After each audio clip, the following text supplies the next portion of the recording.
All right, good afternoon, everyone, and welcome to today's discussion, Navigating Global Campus Management, Challenges and Innovations. We're especially excited to be hosting this discussion in the light of Incheon Global Campus, or IGC, with two universities this year celebrating their 10th anniversary, University of Utah, Asia Campus, and George Mason University, Korea. A milestone that reflects a decade of partnership and educational excellence. Over its brief institutional history, the IGC has brought together 5 premier universities and research institutes from both Europe and the United States, all on one collaborative campus.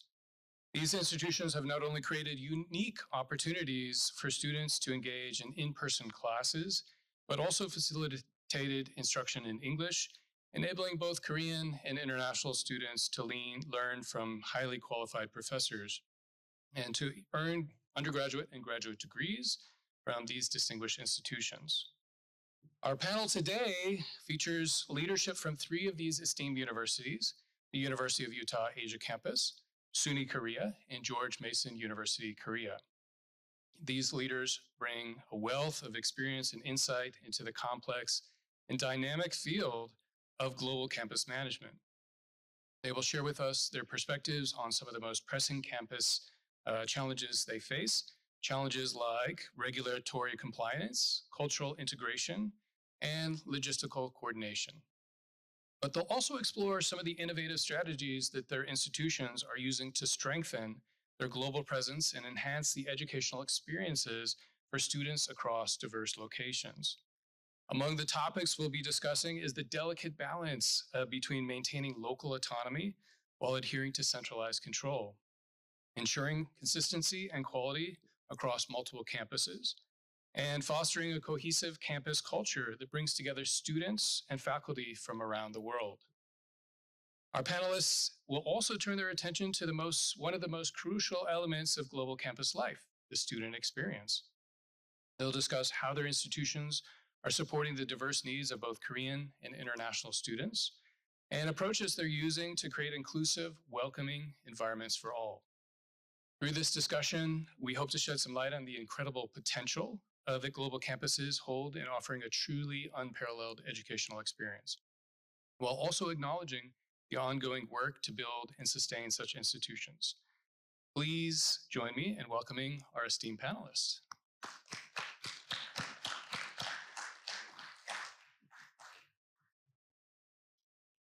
I'd like to first introduce Arthur H. Lee, a distinguished academic leader and computer scientist who currently serves as the president of the State University of New York, or SUNY Korea.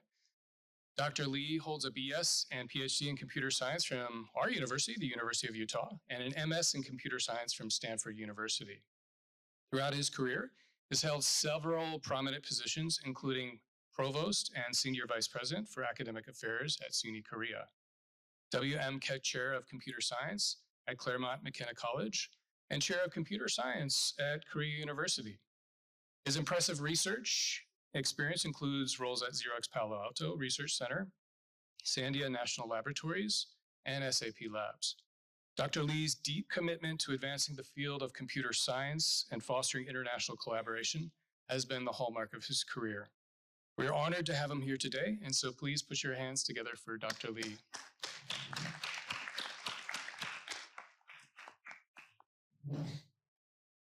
Next, I'd like to introduce Dr. Gregory Hill, the Chief Administrative Officer and Dean of Faculty at the University of Utah Asia Campus. Dr. Hill holds a PhD in political science from Texas A&M University and has an impressive academic background with numerous publications in peer-reviewed journals and presentations at major academic conferences. As we learned a little bit earlier, his research spans the academic, public, and private sectors, focusing on public management, policy theory, and immigration policy. In addition to his academic achievements, Dr. Hill is also a dedicated baseball enthusiast, having twice presented his research at the Cooperstown Symposium on Baseball and American Culture at the National Baseball Hall of Fame. And we are certainly excited to have him here today.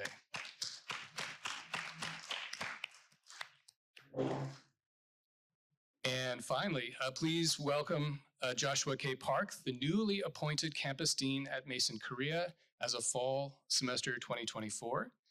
Dean Park has previously served as Dean of Solbridge International School of Business, where he played a pivotal role in its rapid growth and internationalization.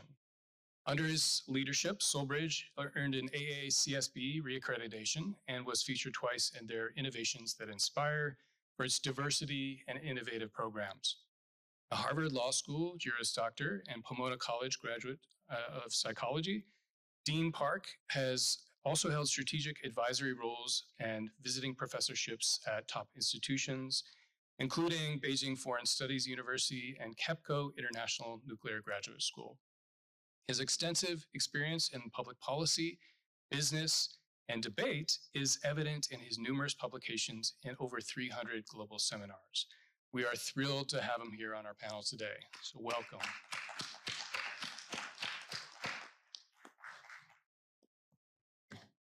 Okay. My first question to the panelists centers on the educational value each of your institutions brings to the Korean context. I will ask each panelist to first explain their institutions and essentially make a pitch of why SUNY, the UAC, and Mason Korea add educational value to the Korean and international students matriculating at your respective universities. If you have particular examples of student success, we would love to hear about them. I'll direct my question first to President Arthur Lee, then to CAO Gregory Hill, and finally to Campus Dean Joshua Park. If you could keep your remarks to around 5 minutes, we'll have time for further questions. So would you like to start first? Before I start, this on? Is this on? Okay, great. So before I say anything, University of Utah is a great university. I got my degrees from there. Back in the mid-2000s, the Korean government came up with the Incheon Global Campus project, back then called Songdo Global University Campus Project, to provide opportunities to Korean students to acquire degrees of foreign higher education institutions in Korea without traveling outside the nation, and bring healthy competition to Korean educational landscape. The State University of New York, SUNY, decided to establish its Korean operations after understanding the intention behind the government project. As the first American university, Stony Brook University, under SUNY, State University of New York, joined the initiative and started offering degree programs in spring 2012. Fashion Institute of Technology, FIT, a world-renowned fashion school, also under SUNY, joined the force in fall 2017 to make the offering more complete in the perspective of STEAM, science, technology, engineering, art, and mathematics education. SUNY Korea has been spearheading the government project by trailblazing through various challenges, including the establishment of new rules, regulations, and policies deemed necessary for the survival and prosperity of foreign higher education institutions, which encompass topics such as management of academic programs, rent and utilities of the facilities that we use, establishment of research foundation and lifelong education,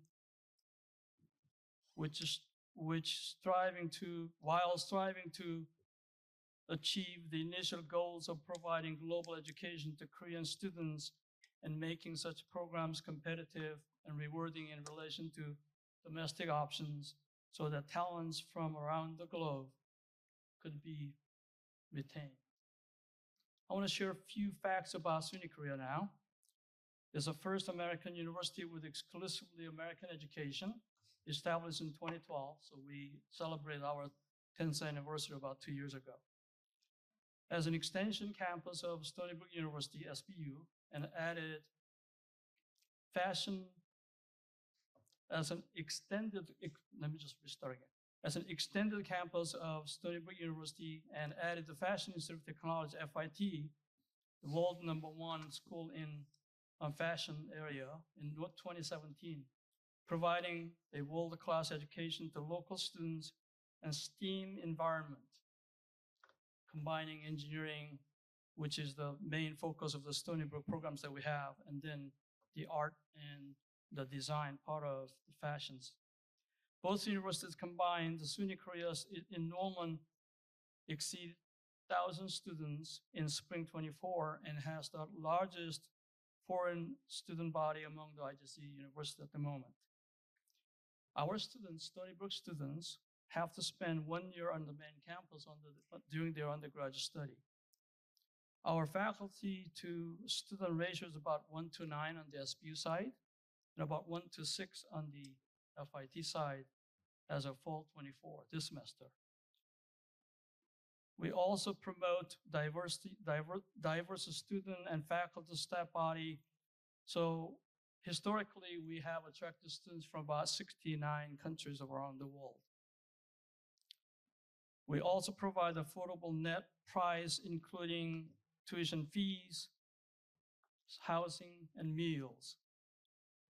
Our graduates have very high employment rate when they graduate. As of spring 23, we have 87.3% placement rate. SUNY Korea adds educational value to Korean and international students for the following reasons.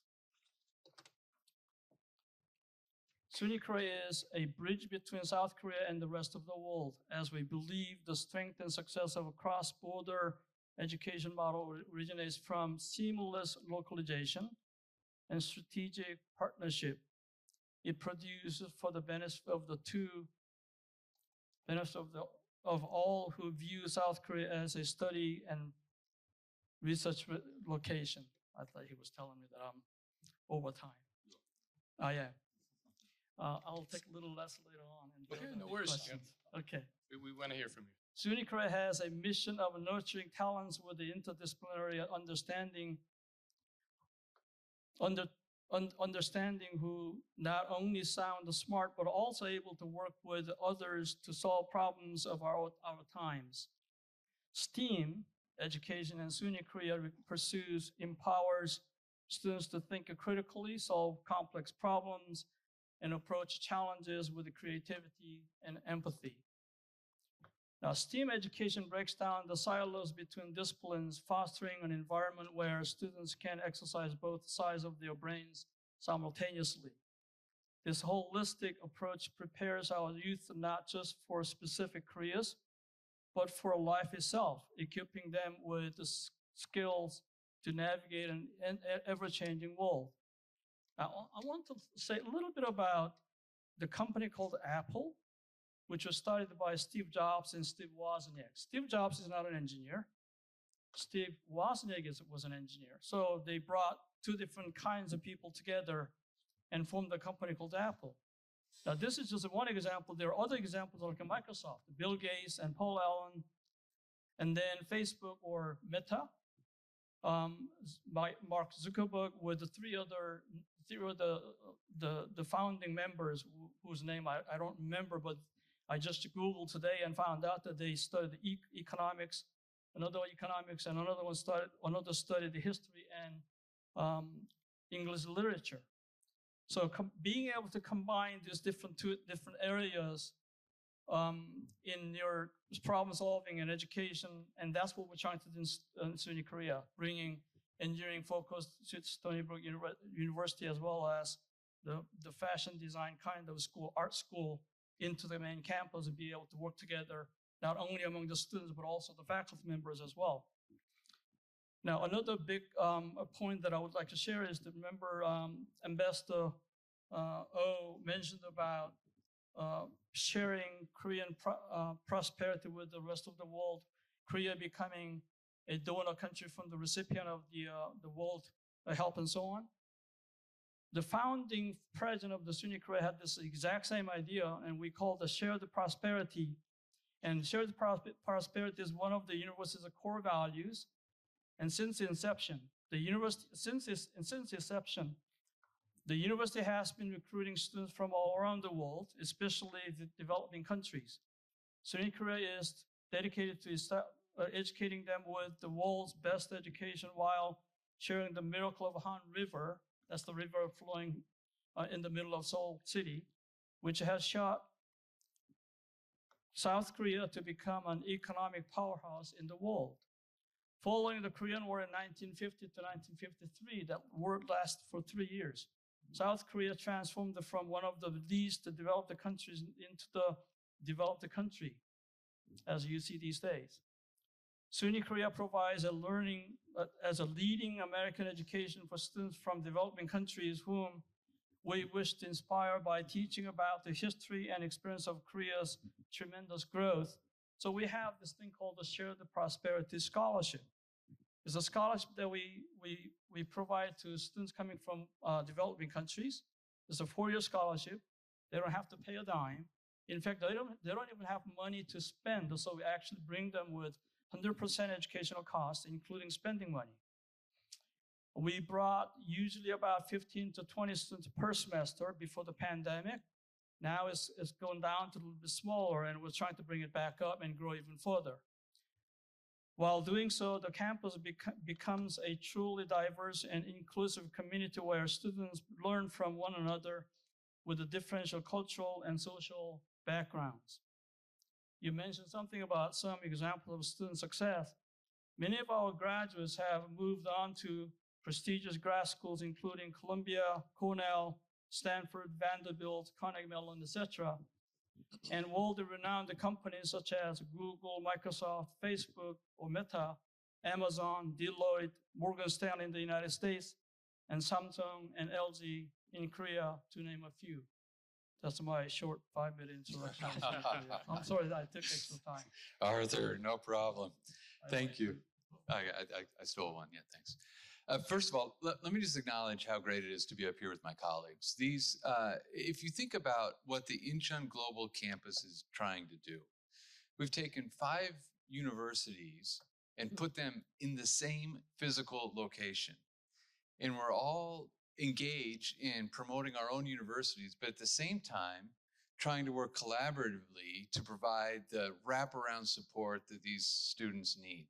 So I want to thank Arthur and Joshua for being up here with us and to be able to work together. We work very collaboratively together all of the time. Of course, we compete, that's what we do, but we also work really collaboratively to help make sure that this whole enterprise, this Incheon Global Campus enterprise, moves forward. So I just, again, thank you, Arthur, and thank you, Joshua, for being here. I'm going to just I talked to you a little bit about what the University of Utah Asia campus was earlier in the session, so I'm not going to talk any more about that. But what I do want to talk about is our core value.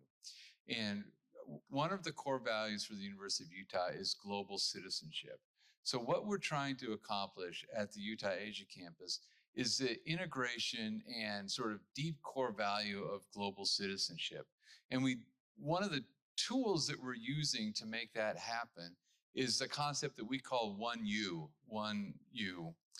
meaning that the 2 campuses, the Salt Lake City campus and the Korea campus, are integrated in a way that the students from the Asia campus benefit from their interactions with the Salt Lake campus and vice versa. We're doing this in a number of ways. As we mentioned earlier, that our students all spend 1 year in Salt Lake City. They get that experience. But we also are we are proactively bringing students from the Salt Lake campus to the Asia campus for learning abroad experiences. They come for a semester or for a year at a time. It's an amazing experience for them. Many of our students in Salt Lake City, in Utah, at our home campus, are first-generation students. They may have never been outside of the United States. They may have never even had a passport before. And then they start the university, they attend 1 semester in Utah, and their 2nd semester they attend in Korea. This is an incredibly empowering experience for these students. They get to see the world, they get to see a world that they've never seen before. They get to struggle with the challenges of global life, of finding themselves in Seoul at 11:30 at night and missing the last bus and trying to figure out, how do I get back to Songdo? All of these things, these are life skills that they're learning, but more importantly, they're seeing the world from a different perspective. So our 1U program is something that's really important for us. we want to also emphasize the shared global experience. So let me give you one example. It's a student example. We have a film and media arts program at the Asia campus. And in order to graduate, all of our students have to produce a film. And so one of our students, she decided to produce a film when she went back to Salt Lake that really, in a very personal way, showed what life was like for a foreigner in the United States. Now, the University of Utah is a large campus. We have more than 35,000 students. But in the course of her film, she showed the emotions of being a foreign resident, a foreign student at their home campus, sort of the loneliness, the fear, the initial excitement, but then the overwhelming concern. And she did it in a way that really kind of defined that global experience from an individual perspective. 3 weeks ago at our 10th anniversary celebration, we had our leadership from Salt Lake City was here in Korea. And we did a film festival and we screened that film. And for the first time, our Salt Lake City leadership, our president, our vice presidents who came over, our deans who attended that, saw from a firsthand perspective how the student really feels about that experience. From there, they approached us immediately. How do we adjust our programming to make sure our students don't feel that way? Global shared experience. So those are really the two things I wanted to emphasize here. That the University of Utah Asia campus is integrating the concept of global citizenship and shared global experience with our students and between both campuses. So I'm gonna stop there and hand it over to you, Joshua. Thank you. And as the person who's going last, I can pick and choose what parts to not overlap, as well as maybe saying a few things that are new. So once again, I'd like to begin by thanking University of Utah for hosting this forum, having this incredibly important dialogue about global education. And I'm also happy to represent George Mason University, Korea, as part of the Incheon Global Campus initiative. So one thing I could add to this dialogue is we do have a slogan at George Mason University, Korea, called 2 Nations, 1 Mason. And I think that does represent some of the unique values that we do bring as a part of the IGC school. So, I guess I could also discuss some of the ways in which our mother institution in the United States is a leading institution, being a R1 top-tier research university, over 40,000 students, both in the undergraduate and graduate programs, students from 130 plus countries. So a very diverse, exciting, research-heavy community located just outside of Washington, D.C., 20 minutes away. But a little bit more importantly, I think we have a huge mother university. We can't bring exactly the mirror image to Korea, nor should we. So what we do is we did pick and choose departments and programs that George Mason is particularly good at, but also B, programs that befit the location where we are at. So without going into all of the details, our Costello College of Business, AACSB accredited both for business and accounting. We educate students in terms of business, supporting especially entrepreneurship and startup businesses in Korea in line with the Fairfax County EDA, Economic Development Agency. So companies in Korea, if they're interested in doing business in the United States, get government and school support to establish business right outside of Washington, D.C. So that's something that we're able to do, as well as educating students in accounting and getting them into Big Four firms. Our economics programs with 2 Nobel Prize laureates, we're able to bring them in and provide American insights into Korea as an economic giant in its own right. Our global affairs and Carter School for Peace and Conflict Resolution, offering a BA and BS in conflict analysis and resolution, really befits the region that we're in. Obviously, Korea is an ally of the United States, but we're in between 2 economic and political supergiants in Canada, not in Canada, although Canada is incredibly important as well, but China and Japan located right next to us, maybe a little bit more important in terms of economic and political spheres. And how Korea can function in that kind of an environment maybe provides lessons to other Asian countries that have to deal with similar political and geographical dynamics. College of Visual and Performing Arts has brought in computer game design because, again, Korea is known for its IT, but also its gaming skills. So our program offers not just hardcore programming, but also the arts and music elements as well. And finally, the computational data science BS, as well as the Master of Science programs, again, feeding into the IT industry. And then our newly opened program, our LLM, with our Scalia Law School, ranked number 39 in the world according to QS ranking of law schools. Again, bridging the need for not the lawyers in Korea necessarily, but the patent attorneys who might be able to get one of the top patent law educations that America has to offer. So these are all fitting into the Korean as well as the Songdo landscape that we have tried to bring to this region.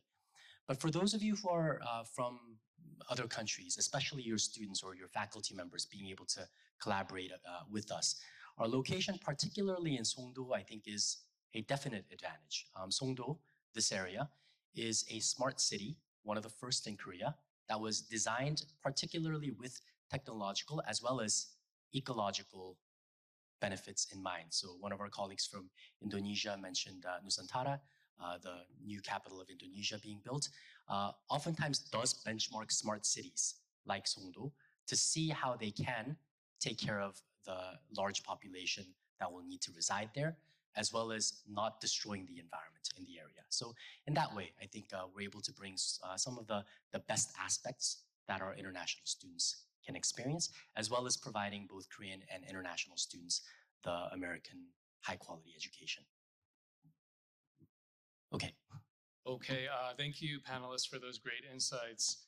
My second question focuses on the challenges you face traveling to educational cultures. Having one foot in America and one foot in Korea. What are some of the specific intercultural challenges that you can speak to in having one foot in either of the countries? Are there any aspects unique to working in an American and Korean cultures that need some cultural translation? Are there specific challenges that you have overcome during your time at your institution? And so I'll direct my question first to Campus Dean Joshua Park, then President Arthur Lee, and then to CAO Gregory Hill. And if you could keep your remarks to around 5 minutes, we'll have time for one final question. Okay, I'm timing myself as well. So yeah, thank you for that question. And again, I can quote a slogan for George Mason University that I think identifies this challenge. Our university-wide slogan is altogether different. And those two are really two different concepts trying to work within each other. And I think this is, again, a difficulty that America as a multicultural and multinational country has struggled to reconcile as well. So oftentimes we talked about the melting pot theory, then it went into the salad tossing basket type of a theory where you still get to maintain some of your diversity, and then went into a jambalaya theory where some of your identities mix with each other.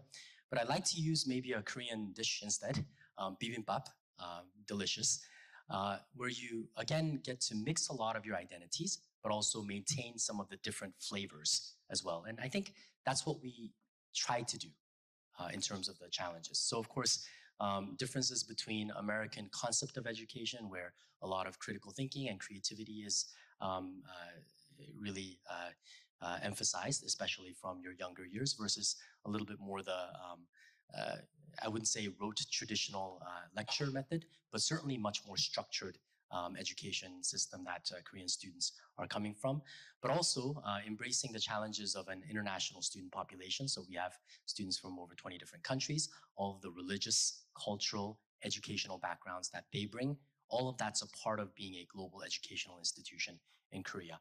Of course, also taking care of the challenges of some of the expectations of a state institution in the United States, where you have to, of course, care about not only the national laws and norms, but your state-specific laws and norms that you're expected to carry, versus the Korean laws that sometimes the Ministry of Education or other Korean government agencies have in place. So these are different challenges that we have to work with. But I think it's a challenge that makes us, if we're able to embrace them and do well, unique.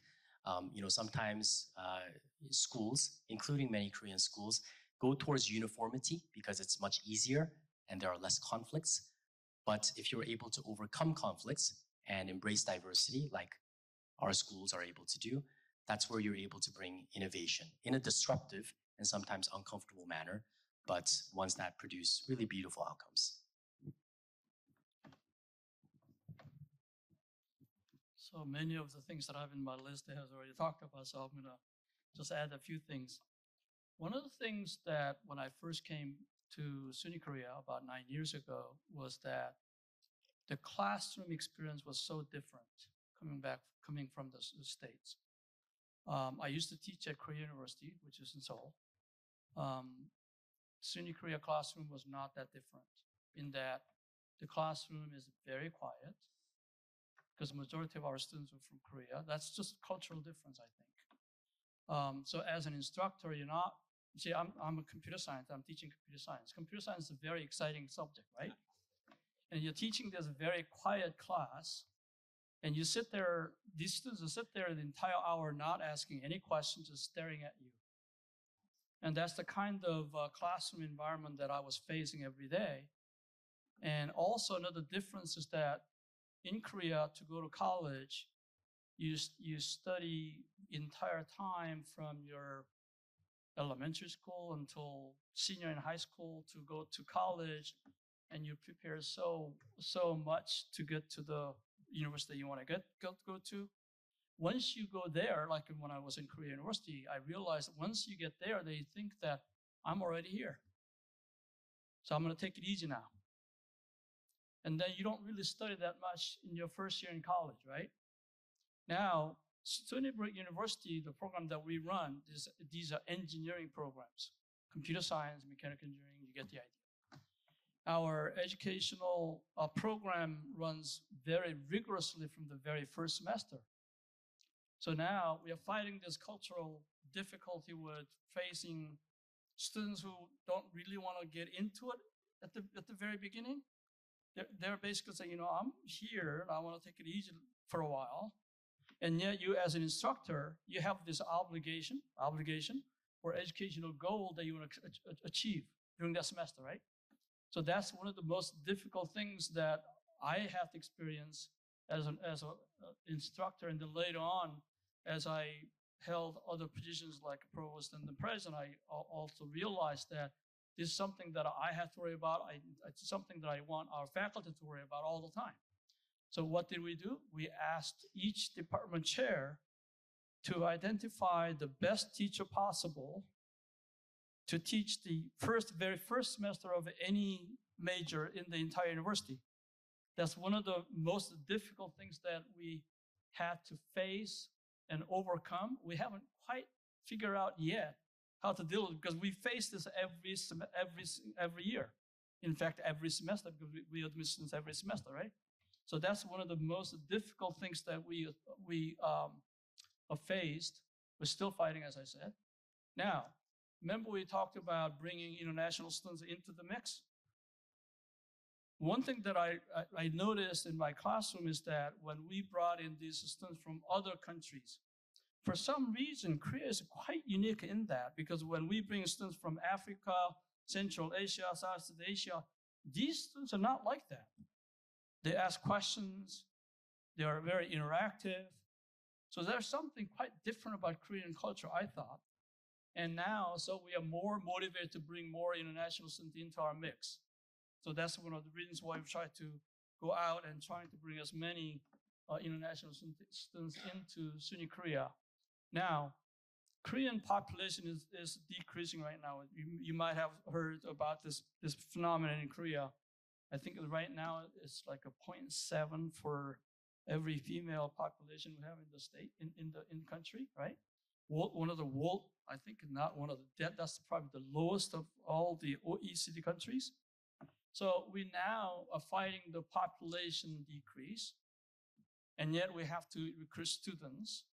So what more that we can do than bringing more international students into Korea, right? So that's what we're trying to do.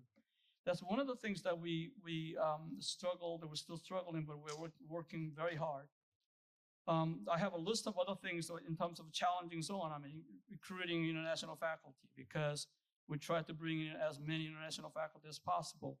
Currently, SUNY Korea is about 70 international faculty, 30% Korean, if you will, right? Student-wise, we have about,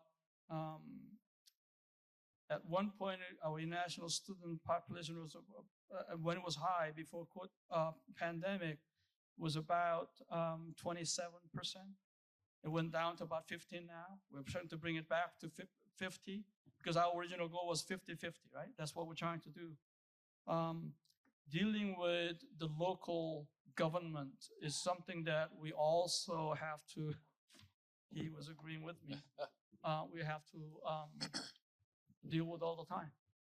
Central government as well as local government. So local government to us is that there are these 5 universities among the IGCs, Incheon Global Campus universities, SUNY Korea being one of them, UAC, and George Mason and Ghent is another one. We are governed. We are overseen by so-called IGC Foundation, and then there's IFAS, which is Incheon Free Economic Zone, which is a part of the city of Incheon, so the Incheon local government as well as the central government. We have to deal with the laws and regulations of all these things. Not only that, we have to also worry about the difference between us and the home campus, Stony Brook in our case, and FIT, the other, in your case, Utah and George Mason home campuses and so on. Those are kind of difficulties that we deal with, and we constantly deal with. I think we're dealing with them much better now than we did, say, 5 years ago, 7 years ago, but we still have some more work to do. I can go on and on with all this. There's one more thing that I want to talk about. So when I first came to SUNY Korea, I joined the computer science department as computer science faculty.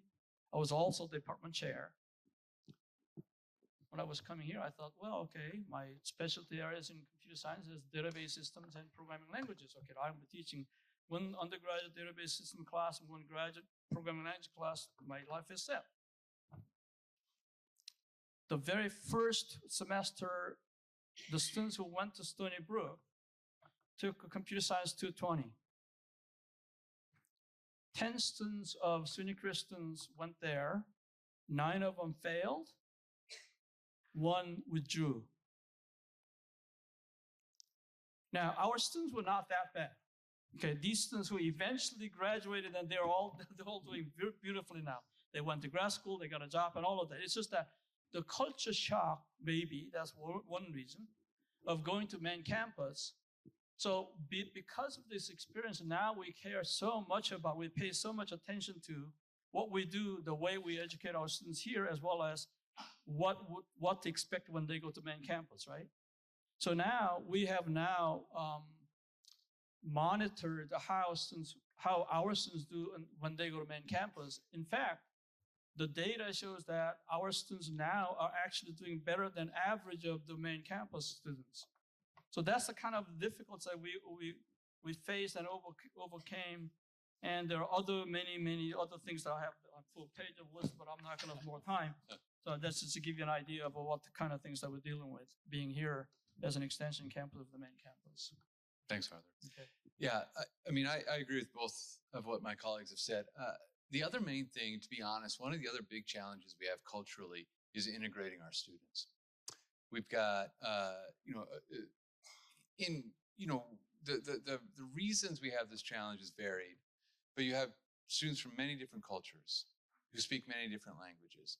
And so to get our Korean students and our non-Korean students to integrate, not just in the classroom, but outside of the classroom is one of our biggest challenges, to be honest. Culturally, this is one of our biggest challenges. We spend a lot of time thinking and working on ways that we can work with both groups of students, Koreans and non-Koreans, on how do you become a more integrated group of students.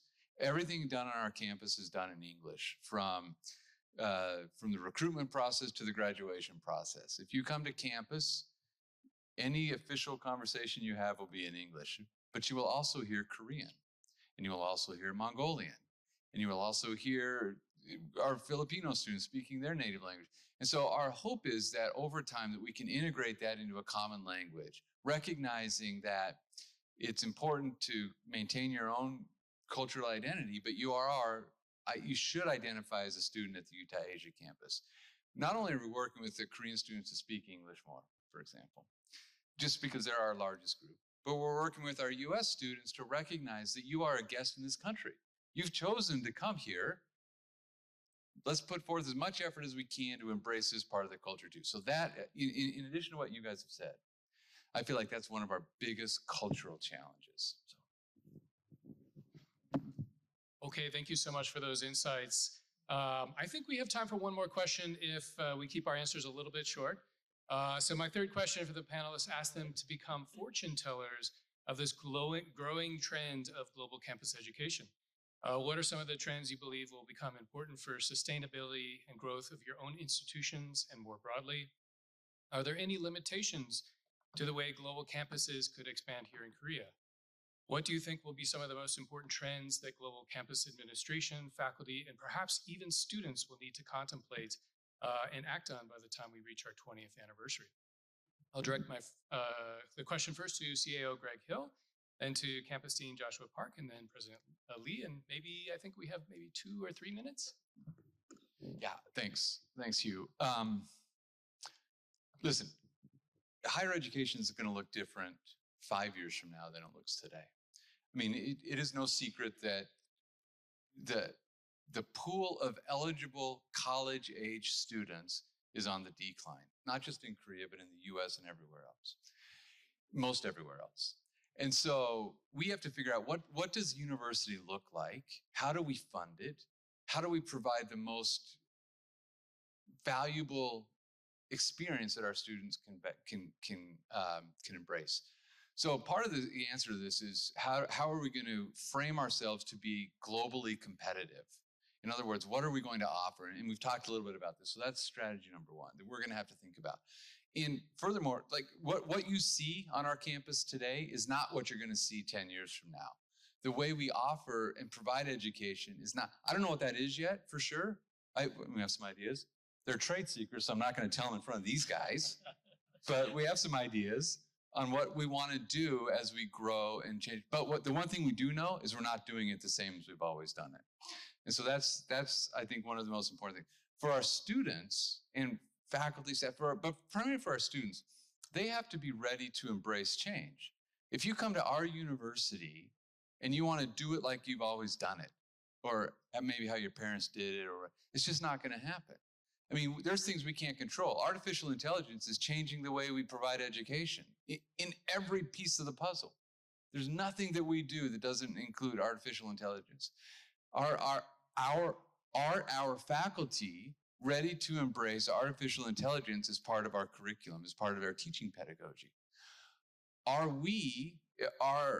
our career and internship development teams ready to prepare our students to go out and get internships that have artificial intelligence built into them?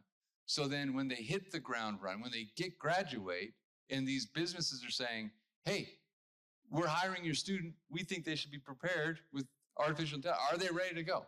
Those are two of the things I think primarily, Hugh, that we're thinking about, that we're mostly concerned about. But one thing I can guarantee you, that is 10 years from now, we are not going to look like we look like today.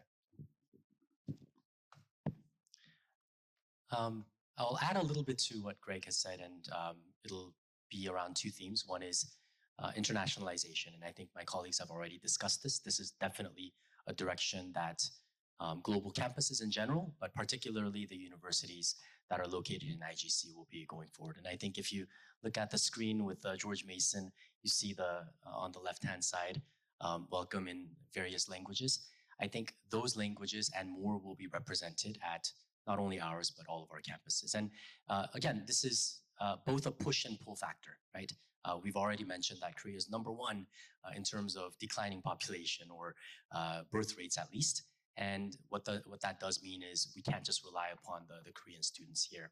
One challenge that I think I will say that will need to be overcome is there's still a little bit of a hesitancy, or at least not hesitancy in terms of the government direction, but at least still some barriers in place to bringing in some international students. Part of that is maybe we do need to be more multicultural in terms of our faculty as well as the infrastructure that we have. Others could be, do we view international students, especially visiting students or students from our home campus, exactly the same way as our regular Korean students, both in terms of how we deal with them in terms of administrative rules as well as housing and so forth. But most importantly, I think we do need to make sure we have an environment here in Korea that is welcoming of international students and faculty from all over the world.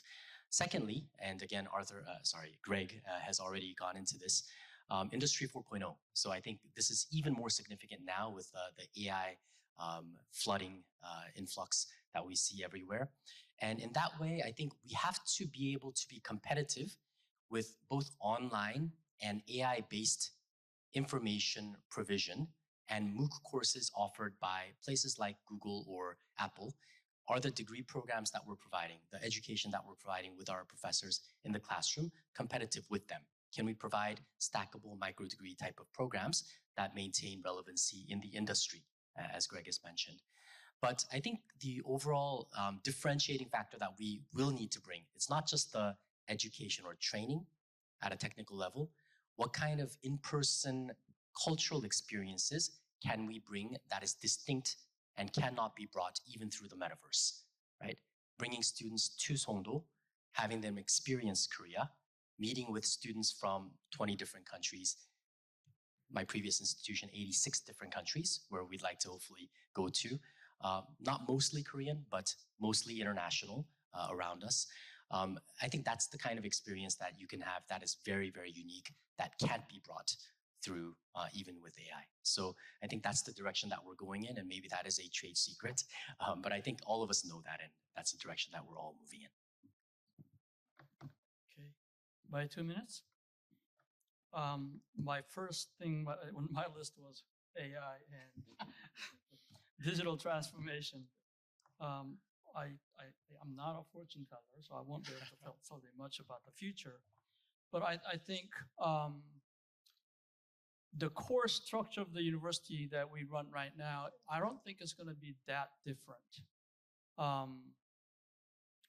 The scale is going to be much bigger, I think.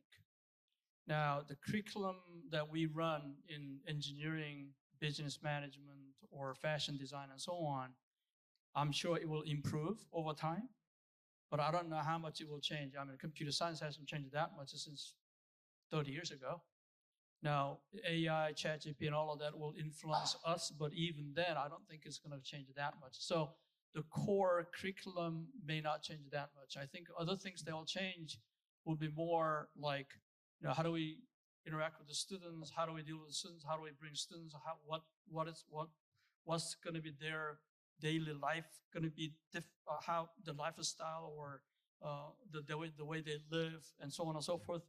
So our idea is really to bring as many good students as possible from as many different backgrounds and cultures, and have them get together and figure things out and come up with ideas that has not been talked about, discussed before, and see what happens. So that's the kind of bibimbap that you talked about, Joshua, and I think that's probably where we're gonna go. And I have a list of wishful thinking, but just a few things. Like, I'm gonna go to my last page so that I don't have to go through the entire list. The language barrier, I think, will still be there. We bring students, everything is in English here, but the students come with some lack of English sometimes, so we have to go through that. The staff members that we have to be bilingual. The faculty members we hire, some of them, their English are not that, very good, and we're trying to deal with that kind of issue. Attracting and retaining home campus faculty. We try to bring in some faculty from home campus and have that kind of exchange between here and there, back and forth. So that's going to be still a challenge for us. Replicating diversity and quality of student body of the main campus. How much should we try to replicate the quality of students as well as the diversity of the students they have on the main campus here. Ideally, we try to bring in students that are better than the students that they bring in on the home campus. And I think we are doing quite well right now. And how far should we go? And organizational culture. When I first became the president of the university, one of the first things that I promised was that this is an American university in Korea, and I want to make this university feel like an American university in any way you look at it. When somebody walks up to the campus, somebody talks to somebody on the campus, somebody interacts with anybody on the campus, I want them to come and realize that, oh, this is different. As opposed to going to Seoul National or any of the Korean universities, for example. So that's the kind of things that we're trying to build. So we try to work with the IGC Foundation to change all the signage to put in English. If you have to put it in Korean, put English first and then Korean second and so on and so forth, right? So the feel of an American university is something that I think we still have some way to go, that kind of thing. And then the ability of an extended campus to adapt to the new local context.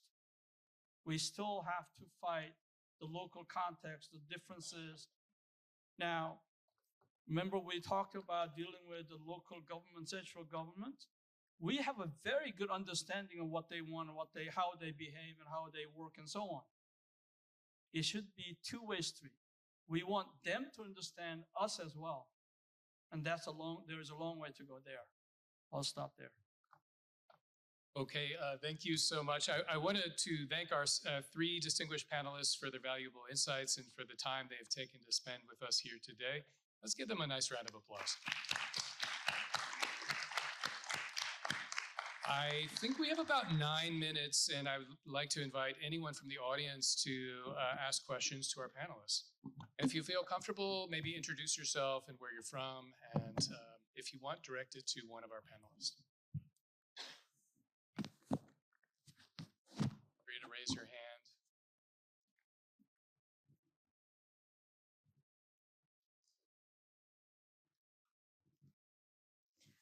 Hello, thank you very much for a wonderful conversation, and all of your insights were really, really informative.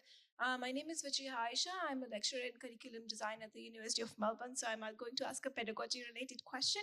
When it comes to particular traditional Korean pedagogy and curriculum design, and then very American or Western pedagogy, are you actively thinking of making a combination of classes, so not just people who are from Korea or academics who are from United States or elsewhere, but actually creating subject designs where the pedagogies combine and the curriculum design embeds a lot of traditional Korean teaching methods and also teaching methods from other parts of the world, because you did mention internationalization?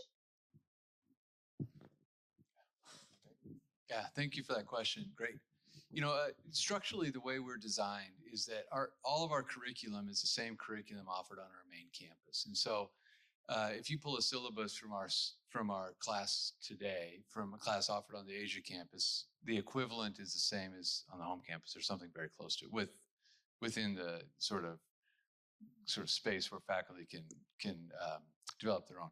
One of the things that we're working on with our main campus in Salt Lake is creating a global distinction, a global designation to courses that they can offer.